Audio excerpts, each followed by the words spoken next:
again and welcome to the Memoir Channel. Today I'm speaking with Terry Angelos about her memoir, White Trash, My Year as a High-Class Call Girl. Okay, so I heard about this memoir when it came out several years ago. I think it came out in 2021, and I was intrigued by it. And so I am super excited to be speaking with Terry today. So let's get to it. Hi, Terry. Welcome to the Memoir Channel. Hi, Nikki. I'm really excited to have you here because I heard about your book a few years ago, and I'm really thrilled that you could come and be interviewed today, and that there's no load shedding. Yay! So I'm just going to jump right in with the first question, which for me, I want to ask you, when did you know that you were ready to write this? I mean, because this is quite a vulnerable book that you've sort of exposed yourself here. So I was like, and how did you know you were ready to tell this story? The short answer is I waited for my children to all be out of school. I wanted them to be young adults so that they could be part of the discussion about me telling my story and it being something that was now public. Mm-hmm. And so I think I wrote it in 2021 and my youngest was 20.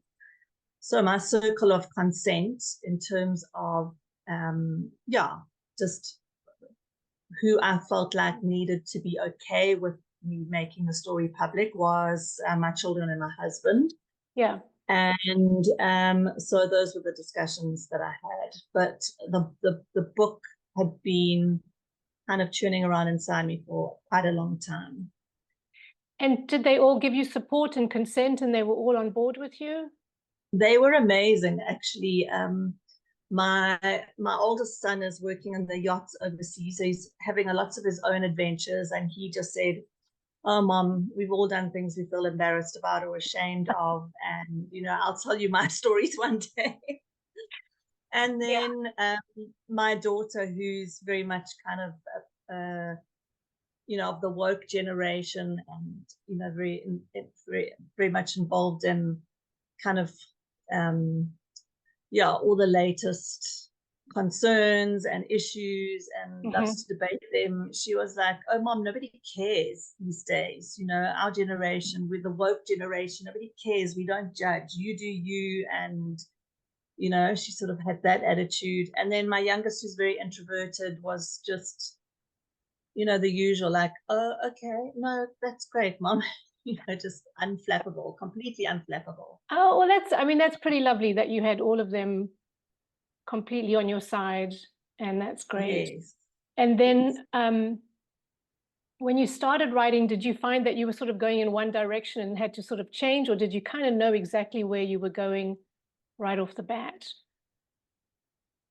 I knew where I was going, and but what I did spend a lot of time doing in terms of preparation was actually learning the craft of writing, because I'm actually an illustrator, artist, and textile designer, but I approached writing like an artist and thought I would use my artistic abilities to my strength in trying to really take people into the scenes and take them along that journey with me. So my preparation was a lot about just learning the craft of writing and about memoir. And I'm one of these people that when I fix my mind on something, I become almost obsessive about it. So at the moment, I'm trying to learn how to draw portraits, which is not I'm a botanical artist. But I just go into like this obsessive mode where I just consume everything that I can get my hands on. I think I listen to like hours of podcasts and all kinds of things and just learned what I could. So that I could shape the story into a readable novel-like experience. Because you paint a picture. I mean, I grew up in South Africa as well, so I mean, I kind of get pulled in immediately by you describing things, and I can sort of place you in time and environment by the way you've described it. So yeah, you've done a very good. It's lovely. It's very well. So well done, you. You did it. You did good with those podcasts. Thank you. Yeah, I also wanted to write quite a tight story because there's quite a lot of kind of suspense in the story itself. So I didn't want it to be something that meandered down every memory lane and was overly anecdotal. And so the places I did have to write about context and culture, I tried to almost kind of pack it quite tightly so that you got a lot of information quite quickly in terms of the context, the background, that you got placed into the story quickly. Yeah, I mean, that's actually my preferable reading. I mean, it's lovely when stuff meanders, but I kind of like the punch. I'm like, come on, boop, boop, boop, boop, boop, let's go. You know, Yeah, although quite a few of my readers were like, no, it was over too quickly. It was too short. I didn't want it to end. And I'm like, well, I was purposeful in that. And it was a stretch to get to it's just over 60, it's about 68,000 words, you know, and it was a stretch to get there because I had a very specific storyline and things that I felt supported that story to and then once you'd released it and put it out there, did you find that people came and started to tell you their stories? Did you have that experience?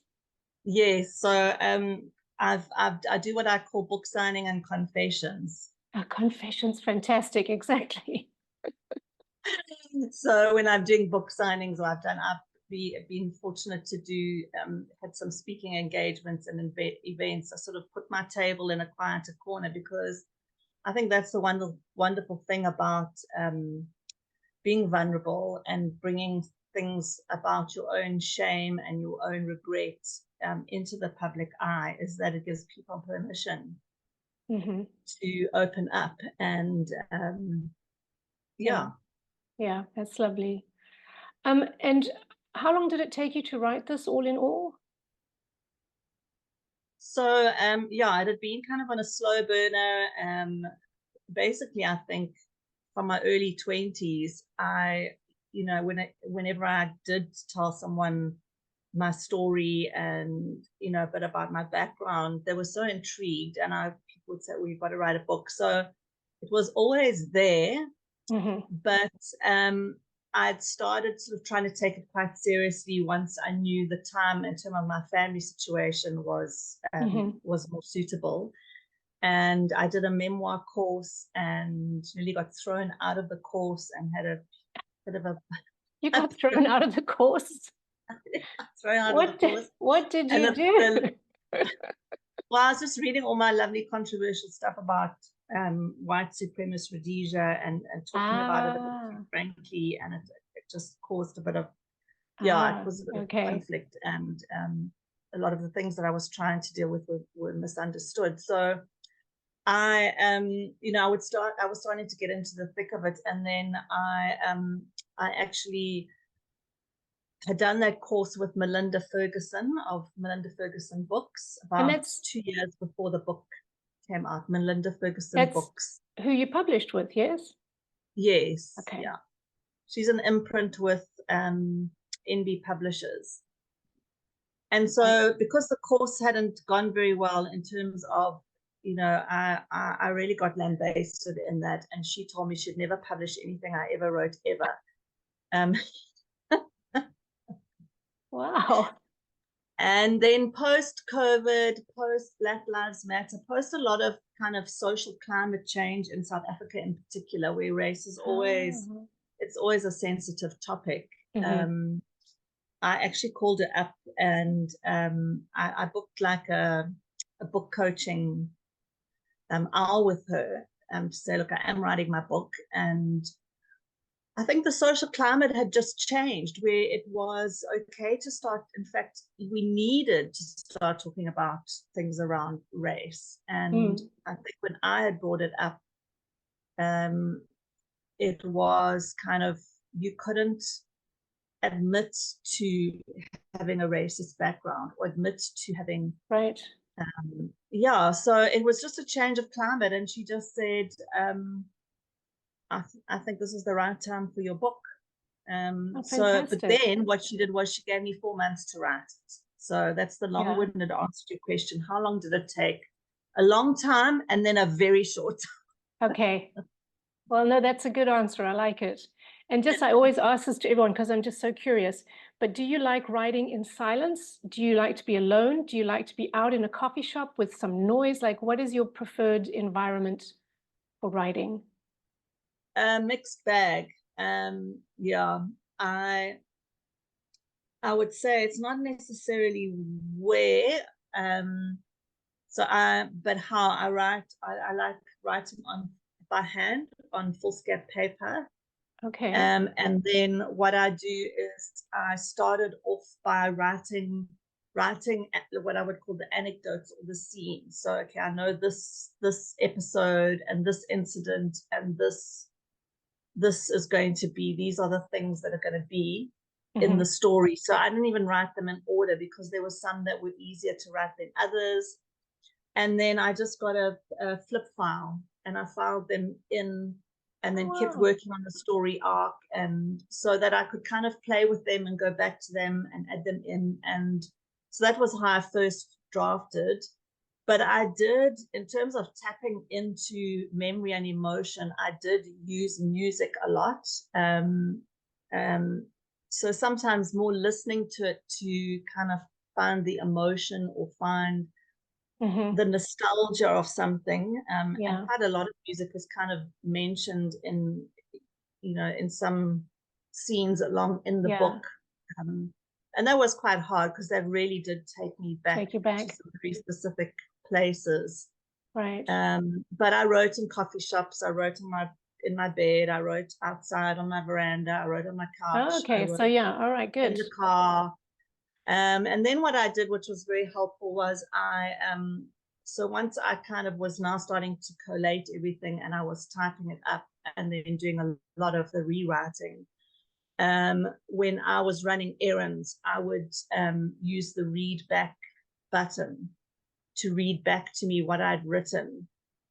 And for anyone who's writing, that was invaluable because to hear the story being told versus reading it where you've gone over it so many times, you're not hearing the flow of the sentence. You're not hearing how is the story making sense and you're hearing it through a different lens or funnel. Yeah, no, that's brilliant. My modus operandi. Very good. And then did you feel as you were writing stuff and thinking about it and evoking all these memories, did you work some stuff out for yourself? Did it somehow shift you along as well? It did. It's funny. I my year as a high class call girl was really 1 year when I was 20 with some background and some resolution. So that was 34 odd years ago. So I really, there's a lot of time between me and that time. So I had felt like I was resolved and, and healthy and happy and all of that kind of thing. So it wasn't a book of let me process this. Right. But there were questions that I had around how did this happen to this little girl from her little white picket fence home with her two teachers and her lovely, middle class upbringing and private education. How did she get there? So there were questions that I had. But I think what surprised me was, I think because you go so much deeper and you are in that space for so much longer, that I think getting to the end of it, I had really been able to put myself in that young girl's shoes and be a lot more compassionate to her and a lot more forgiving and a lot more understanding and actually kind of see how did this happen? And, as much as I was like this, I did this to myself, these are my choices, I can see how the story played out in hindsight. But I think more than the writing, I think making it public probably was the most profound thing, because I tested my theory that when we are vulnerable and we do put it out there and we meet with compassion and kindness, that is what is actually so powerful. Yeah, that's healing. it's so healing. Yeah. Mm. So I think Mm.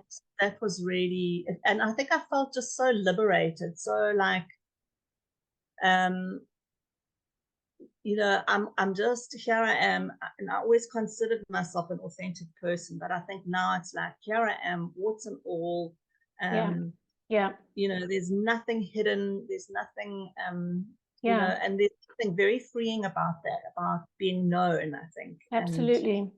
I being get that. exposed, in a way where you're controlling the narrative, so you can protect yourself in a sense.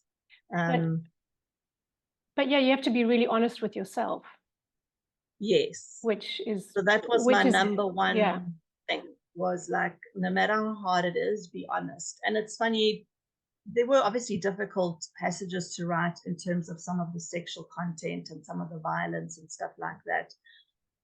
But actually, it's funny how it's harder you can be honest about what you did, but being honest about things like, I was greedy, I Mm-hmm. was manipulative, Mm-hmm.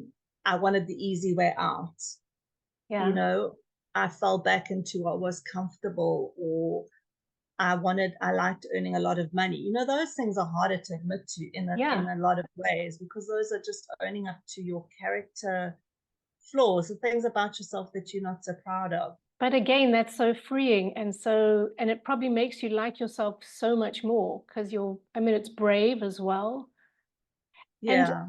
I mean, has anyone actually said anything negative or said, "Oh my God, I mean, has anyone or had a negative response to your book or you're telling your story?" If Well, some of the family weren't so happy. So outside of that, if anyone has, they haven't come and said it to my face. Okay. The response has been overwhelmingly positive, Right. um, just beyond anything I could have imagined. I mean, Yeah. I published the book, I think, 3 years ago. I still get messages and emails and private messages on Facebook, and people coming up to me, and it's Mm. just been unbelievable. I mean, So it's it's far beautiful. outweighed the negative. Yeah. It's very So beautiful yeah. because it's like you said, it's compassion and it's people showing you that they love you no matter what. It's okay, and it's Yeah. lovely. Yeah. Now, I think in what? terms of backlash, I was, after that workshop, I was a bit more worried about backlash in terms of Right. being so honest about dealing with my own racist upbringing, Yeah. But I feel and like you're quite how, right. Before Black Lives Matter movement, it was even then it's a very uncomfortable subject for a lot of people, and it triggers people, and I think it is the time that we actually do. The more we talk about it, the more we're honest about it, the sooner that'll all go away. That's yeah.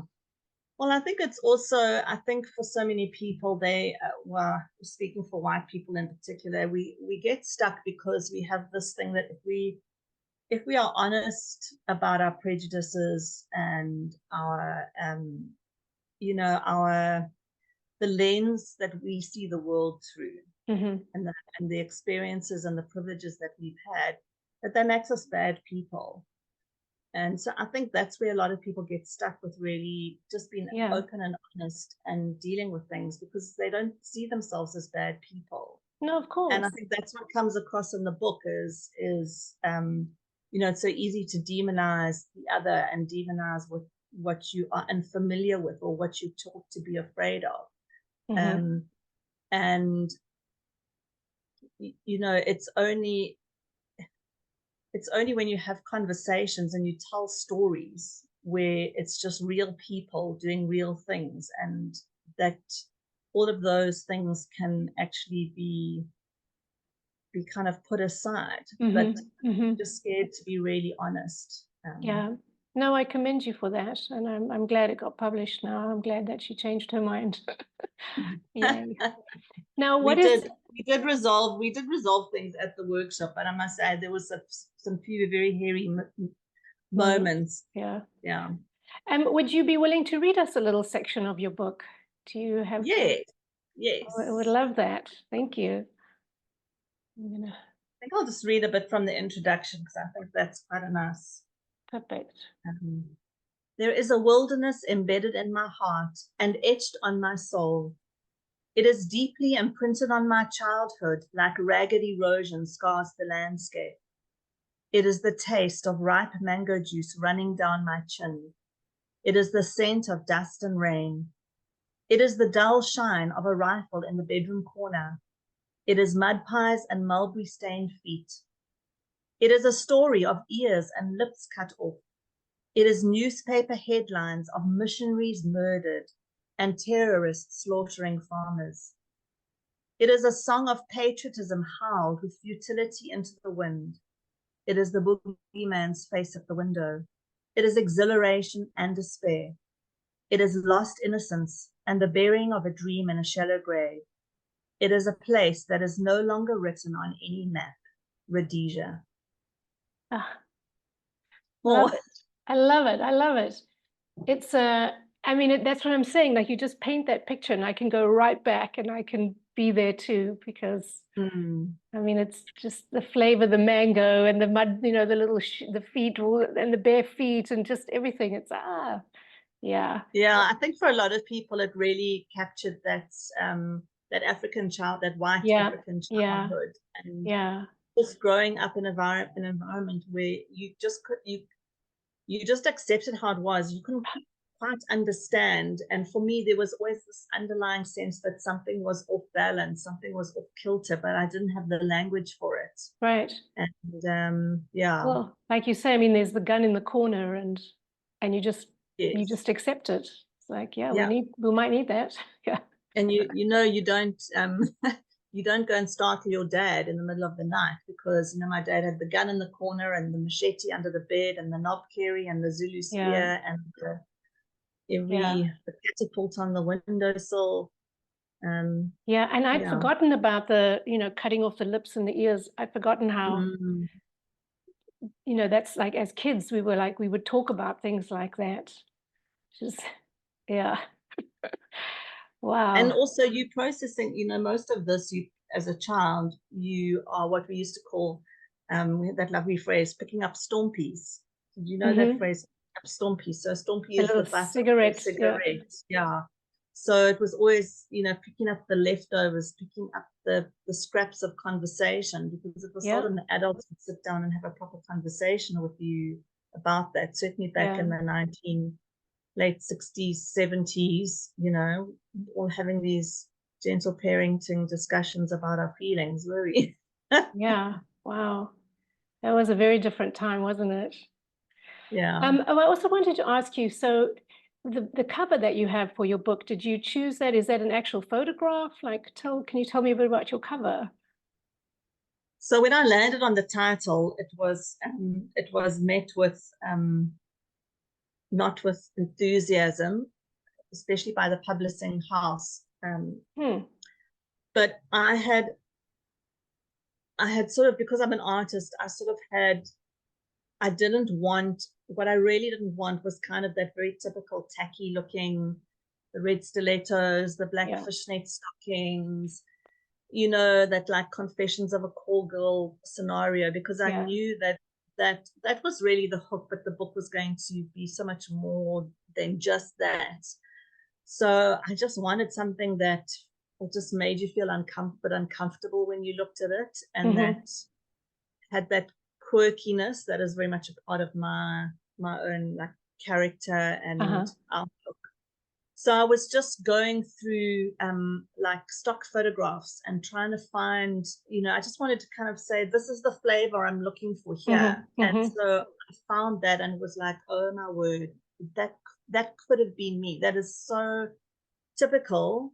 And that scenery just looked like Reba Dam, where I grew up, and the awkwardness, and then the packet on the head with that alluding to the Ku Klux Klan, but then this girl who's kind of hidden. I was like, oh, Eureka! It's brilliant. So I put it together and I sent it to my publisher, and that actually turned the tide in terms of the title, the book, everything. So I can proudly say it's my own cover design No, and with it's a fantastic because bit it of helping really from the typesetter and all of that. it pulls Yeah. you in immediately because you want to know, oh, what's going on here, because it's so different. Mm, And it is sort of like, and you know, the body's exposed, the head's covered. I mean, it's mm. clever on many different levels. And then, Yeah. I mean, white trash, and you know, you put your trash in a bag. I mean, it's just, yeah, it's great. So yeah, well Yeah, done, just well saying. done. God smiled on me. He sent me that picture from somewhere because when I saw it, I was like, oh my hat. Can't believe. Because we were actually discussing finding a younger model like me to pose and trying to get Hmm. that. And then I Yeah, was like, found it. yeah, Then there was the whole thing of, can we use it as a copyright, blah, blah, blah. But we got through all of that. yeah. No, it works very, very well. Um, and now, who would be one of your favorite memoirists? Like, what memoirs do you enjoy? I love memoir so Yeah, much. Oh my word, especially when it's a great one. yeah. I must say, when I came across Alexander Fuller, who wrote So let's go to Let's the Not Go dogs tonight. Tonight, Yeah, yeah, I yeah. think it was like just reading someone who knew the place Hmm. and who had just written about that. I could just immediately connect with her, and so she was a favorite. And then I've loved memoirs like Educated, Hmm.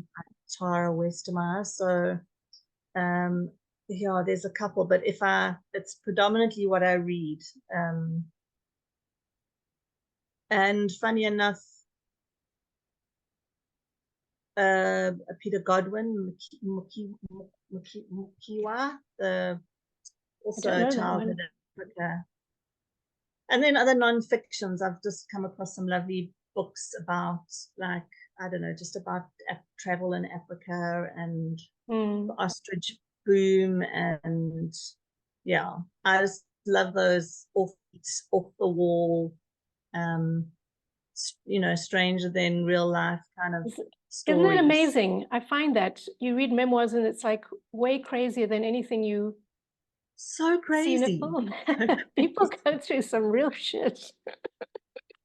Yeah, they Yeah. do. And they're sort of triumphant. I always think they're kind of triumphant because they've overcome Yeah, something and they've managed to make something creative and beautiful out of it. I'm like, well done. Yeah. yeah. You included. So Thank you. I just finished Demon Copperfield by Barbara Kingsolver. She's not a memoirist, but she's one of my favorite writers. is she the And what was the other one? The Poisonwood Poisonwood Bible. Bible. Yes. Yeah, Yeah. yeah. Yeah. Lovely. Um, so it actually read like a memoir, even though it wasn't. She just got that narrator's voice. But Mm, yeah, I really loved that. yeah. So And what are you doing next? I know you're doing the portrait painting, but in terms of writing, are you going to write another book or? I am. So I keep telling people that, but so I better actually get on with it because every time Okay. they see me, like, "Are you writing another book?" Yes, of course I am. Oh, I haven't started. So I am going to try and get serious about that. I've also started with the sort of the not the incubation process, but I suppose where you just like got all the things rubbing Percolating. around. Yes. Percolating, that's the exact word. That's Yeah. the word I wanted. Yeah. And I started writing some things down, some anecdotes. So yeah, and there was, because I'd wanted to write quite a tight, fast moving book, there were a lot of things that didn't go into the memoir. And in terms of what happened after that time, Hmm. there's not a huge amount. We didn't leave the reader hanging, but we didn't go into a lot of detail over the last 30 years. So the Yeah. sequel that I'm percolating on at the moment is navigating life, motherhood, Hmm. raising children, religious systems Hmm. after my year as a high class call girl. Right. So to kind of deal with the aftermath, how yes, you have this kind of miraculous turnaround, but then what happens? You know, Yeah. does it ever leave you? How does it influence Yeah. You being have to. married, raising children, and all Yeah. of that kind of True. stuff? I mean, those are all very interesting, because it's like you've had this experience here that's going to sort of paint all the rest. Colors Yeah. everything in a Yeah. way. Yeah, Yeah. Yeah. yeah. And And health too. You know, when you go through trauma, it doesn't just go away. You know, the impact on yourself, you know, emotionally, mentally, and physically, right. psychologically. So I think also, you know, just taking to heart a lot of the frequently asked questions, you know, that people have after they've read the book, trying to look at answering that. But for me, it's important that it still is a good story, Yeah. not just, you know, a compilation of Sure. Sure. anecdotes. Sure. But what is one of the most frequently asked questions? I think just about my family, like how did it impact like my children, my family, whether it's how it changed me. That's Yeah. definitely one.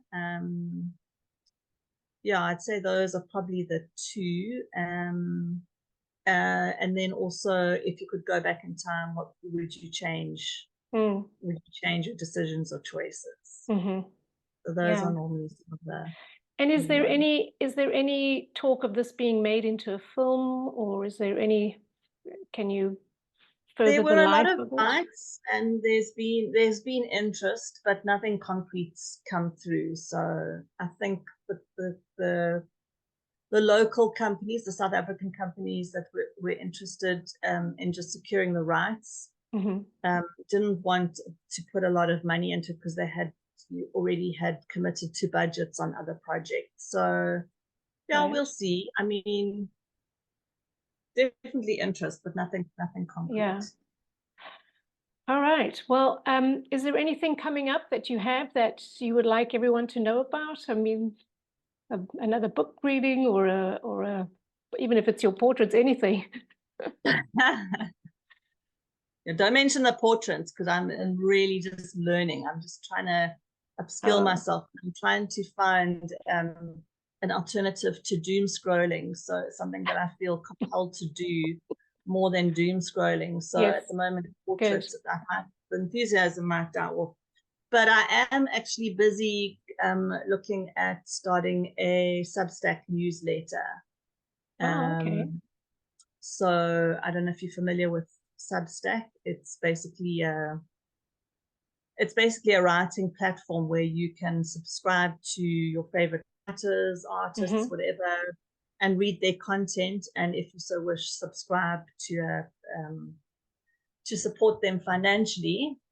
But I've done a lot of road tripping and gone to a lot of interesting places. So I'm going to start out a series on taking the back routes, the alternative routes Ah, through some of the roads in South Africa, and telling fabulous. those history stories, that the ones you can't make up, they actually happened, but you would never believe they happened. Yeah. South Africa certainly has got some very interesting characters, very interesting places, interesting clashes of cultures, which I love to ponder Oh, upon and I want contemplate. I want in on your Substack. Okay, so There we go. So I'm excited about that. Hopefully it'll get also just kind of keeping those writing muscles strong yeah, and flexed, yeah, and tell the stories that don't necessarily go into a whole long book, but are right. still interesting Okay, stories. so do people can they get hold of you through your website? And Yeah, I mean, I normally say, you know, Instagram's a bit of a window into my soul. So if you're on Instagram, you'll get to okay. see a little bit of every. I'm a bit of a multi-passionate person, so you'll see my art, my writing, So yeah. can I link it all underneath here? Can I put a link to your website, your Yes, Instagram, and then people can get yes, your book? And then when you get your Substack going, you'll put it out on your website yes, probably, I and your will. I Instagram too. will. Okay, perfect. All right. Thank you. Oh, Thank no, you so much, yeah, thank Nikki. you. I'm so Been glad lovely that chatting. so glad we managed to make this work We now. finally made it happen. Yeah.